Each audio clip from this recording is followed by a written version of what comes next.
Thank you very much, Paul, and thank you to RSS for the opportunity to talk to you. So I'll introduce Alligator Energy to you today and our key project, the Samphire Uranium Project, just south of Whyalla here in South Australia. I won't cover some of our exploration ground, but I'm happy to talk. We have a booth here with myself and our principal geologist, so we talk about some of our exploration up in Arnhem Land, where we've been operating for more than 10 to 12 years and had more than 40 Indigenous employees working with us, and then also some new greenfields exploration right over the top of the Cooper Basin here in South Australia, looking in the sediments at the top of the Cooper for uranium, because there were a lot of similarities to other uranium deposits in South Australia.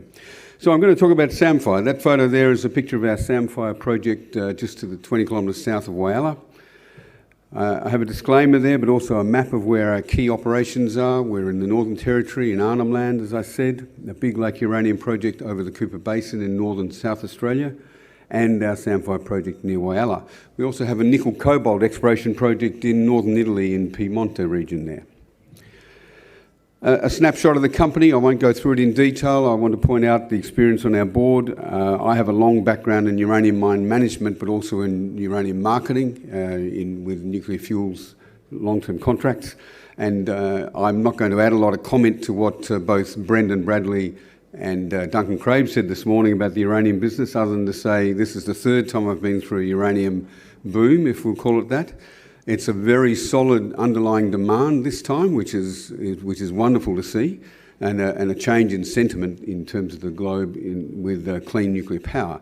That's driving forward nuclear utilities to really pinpoint their sources of supply anywhere from 3 to 8 years out now. So as a early stage development group, we are getting requests for proposals from major nuclear utilities to propose uranium supply going 4 to 5 to 6 years out. So it's very much on the approach now. Peter McIntyre is on our board. He was the head of Extract Resources, which found the Husab uranium deposit in Namibia, which was on-sold to the Chinese and is now operating. Fiona Nichols was the head of ESG for Rio Tinto Energy Division and was on the board of Rossing Uranium and ERA here in South Australia. Dr. Andrea Marsland-Smith is our Chief Operating Officer. Andrea has more than 15 years senior management experience at Heathgate Resources, the Beverley and 4 Mile uranium projects here in South Australia, where she's essentially undertaken every management operation to do with in situ recovery uranium. And Andrea is the one that's been responsible for building our very strong future production team. So the Samphire Uranium Project, 20 kilometres south of Whyalla. You can see the town of Whyalla in the top right corner. This is pastoral country. It's on flat-lying ground to the west of the Gulf of Spencer Gulf. A summary there with a JORC resource of nearly 20 million pound already, most of which is indicated, which allows us to do the scoping study, which we've put out in December last year. We're resource drilling again now. We're extending that resource as we speak, and recently put an announcement out on the areas we're doing that in. We put an exploration target range out in December to try to give the market an idea of the breadth of our potential here, and I'll show you some plans on that going forward. And we've gone from a very pessimistic target to a nice optimistic target, and that's only on 42% of our known paleo channels that host the uranium. And we're in the final stages of approval for a retention lease for a field recovery trial to do the in situ test of 3 rings of solution mining. We've done all the bench scale testing. All of the work so far has been excellent. This is to take it the final stage of de-risking the project and leading straight into a feasibility. This is the results from our scoping study we put out in December last year. In situ recovery mining, I'll show you a diagram of it shortly to describe the technique for those who are unfamiliar. It does not mine the ground, does not crush or grind the ground. It is purely and simply identifying where there is compacted sands, where uranium has formed and solidified out of solution, generally coming from the granites underneath in this area where we're talking about. And therefore you drill a ring or series of holes, you circulate the known existing groundwater, which is hypersaline in this case. You add in a lixiviant, you dissolve the uranium, you bring it out in solution. Essentially you're dissolving it like sugar in coffee. You extract it through a process plant on the surface and you keep that circulation going. You don't add water in, you don't remove water. It's a closed loop system. So you're not building big mills, you're not building a lot of concrete in the plant. You've got pumps, tanks, chemistry sets, labs, etc. So it's a very efficient way of solution mining existing ground without moving the ground. It's been used in uranium throughout the world. Kazakhstan, all their uranium production is from in situ recovery mining, and they're about 35% of the world's production. Here in South Australia, Heathgate Resources have been operating ISR for 25 years. Wyoming and Texas, as Duncan from Boss referred to this morning, have been mining with in situ recovery uranium for many, many decades. So it's a common technique, and it's efficient, it's quick, it's quite cheap by relative terms. It doesn't get a great extraction. You generally get about 70% of the extraction of the uranium out of the ground, but that's a very effective technique for the very little impact you have. So our project, a good payback, 260 million, even at the small scale 1.2 million pound per annum starter project we've identified over 12 years. So that's a significant after-tax net present value at that point. And at a reasonable cost, 33 all-in sustaining cost is comparable to other ISR projects. This is a diagram of the in-situ recovery process. You've got generally where uranium forms flat-lying sediments of some types. At some depth, in our case 60 to 80 metres, you have compacted sands, which have been old paleochannels, and you'll see a plan view shortly of that. And in that, those paleochannels have been incised into the underlying granites, and the underlying granites are the source of the uranium. So the groundwaters here are 30 to 40 million years old. They're very ancient saline groundwaters, and they've been slowly moving across the surface of the granite, bringing uranium out and into solution, and therefore into deposits. Now, the opportunity for us is, being so close to Wowler, we're not fly in, fly out. We've already got a small local workforce working with us. We have no requirement to do hundreds of kilometres of power and water line. They're about 25 kilometres. We don't need to build an airstrip, a camp, etc. We've got the opportunity to expand the project, and I'll talk about the resource drilling we're doing now and the potential scope we have. We've also got opportunity to improve the process. We need to do, with a reverse osmosis plant, some preconditioning of the groundwater to bring the hypersaline waters down from about 40,000 salts down to about 12 or so. So you don't need fresh, but you just reduce them.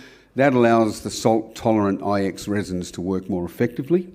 And so we need to test that process as part of this field trial. That's exactly what Boss are doing and did with their test process. So nothing super new in this, but it is always a unique environment when you're doing almost like remote mining through solution mining. This is a plan view of the Blackbush deposit, the primary deposit we've been working on. We've enlarged the deposit, but lifted the integrity of it a lot. So the blue is the inferred resource envelope, the pink is the indicated resource envelope. And we lifted this to a level that allowed us to do a scoping study with a schedule of around 12 years, producing 1.2 million pound per year at the peak rate. And that gives that cash flow, NPV and payback that you saw on the slide that I pointed out before. So now that we've really, in 18 months with a relatively new team, most who have been there only 18 months themselves, we've enhanced that resource and got the integrity we need to go forward with the studies. Now we're expanding that. So to the north, we've already expanded it slightly over last year. We're doing more drilling to the north, straight up.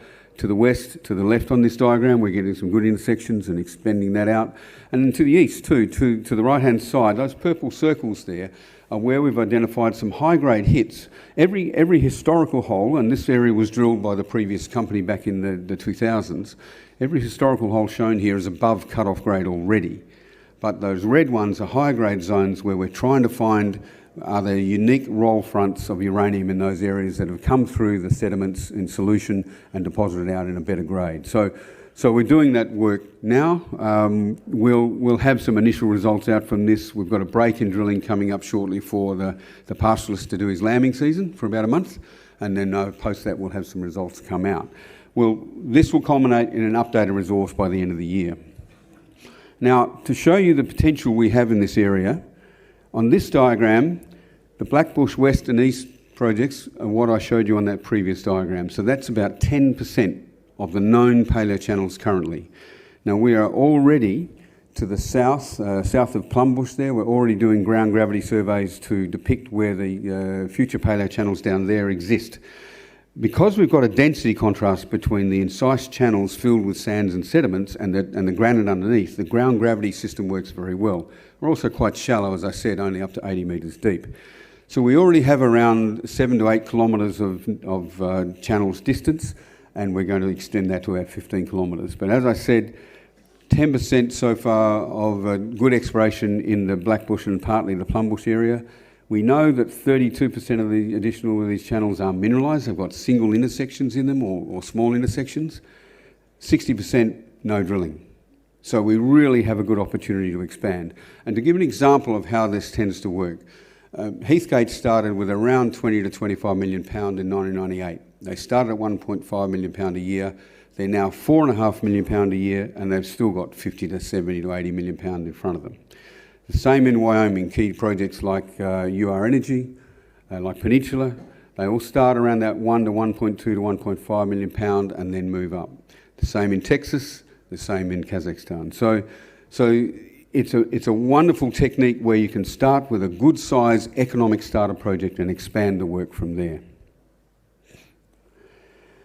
Now, an important part of the process for us is we're waiting on a retention lease approval to initiate a field recovery trial. And what this is essentially a trial of 3 rings of holes to circulate fluids, do the solution mining, bring the pregnant liquor solution containing uranium to the surface, put it through a small containerised pilot plant and produce a clean uranium eluate. We don't go through to a full uranium concentrate product. We don't need to. Once you've got a clean eluate, the steps of drying, calcining and product packing are very standard for projects like ours. So the map in the middle shows the 3 rings. That small square, the pilot plant's about 120 metres by 40 metres wide. The pilot plant depiction is there with the storage tanks for the final product. And the process pilot plant, containerised, is being constructed. It's under factory acceptance testing here in Adelaide to be shipped up by late April to Whyalla. So we're very close to getting on the ground to do what is a very significant de-risking of the project.